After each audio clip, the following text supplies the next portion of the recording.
খবৰ বন্ধ হব মাদ্ৰাসাবোৰ নতুন আইন বলবৎ বিজেপি নেতৃত্বাধীন চৰকাৰৰ 2026 চনৰ জুলাই মাহৰ পৰা বিলুপ্ত হব মাদ্ৰাসাবোৰ মাদ্ৰাসা বোৰ্ডৰ পৰিৱৰ্তে চৰকাৰে আনিব সংখ্যালঘু শিক্ষা প্ৰাধিকৰণ চৰকাৰৰ নতুন আইন অনাৰ পিছতে ক্ষোভিত হৈ পৰিছে সংখ্যালঘু সমাজ কেৱল এটা ধৰ্ম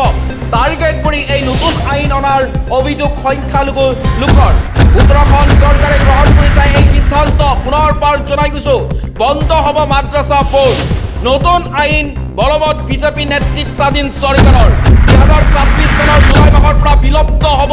মাদ্ৰাসা বোৰ্ডৰ পৰিৱৰ্তে চৰকাৰে আনিব সংখ্যালঘু শিক্ষা প্ৰাধিকৰণ চৰকাৰৰ নতুন আইনৰ পিছতে ক্ষোভিত হৈ পৰিছে সংখ্যালঘু সমাজ কেৱল এটা ধৰ্মক টাৰ্গেট কৰি এই নতুন আইন অনাৰ অভিযোগ সংখ্যালঘু লোকৰ উত্তৰাখণ্ড চৰকাৰে গ্ৰহণ কৰিছে এই সিদ্ধান্ত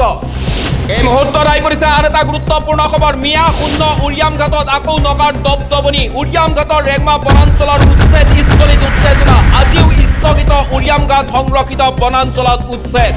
কৃষ্ণপুৰৰ অভিযানত বাধা একাংশ নগালোকৰ হাতে হাতে দা লাঠি লৈ ওলাই আহিছে নগালোক পুনৰবাৰ জনাই গৈছো মিয়া শূন্য উৰিয়াম ঘাটত আকৌ নগাঁৱৰ দপদপনি উৰিয়াম ঘাটৰ ৰেংমা বনাঞ্চলৰ উচ্ছেদ স্থলীত উত্তেজনাই বিৰাজ কৰিছে আজিও স্থগিত উৰিয়াম ঘাটৰ সংৰক্ষিত বনাঞ্চলত উচ্ছেদ কৃষ্ণপুৰৰ অভিযানত বাধা একাংশ নগালোকৰ হাতে হাতে দা লাঠি লৈ ওলাই আহিছে নগালোক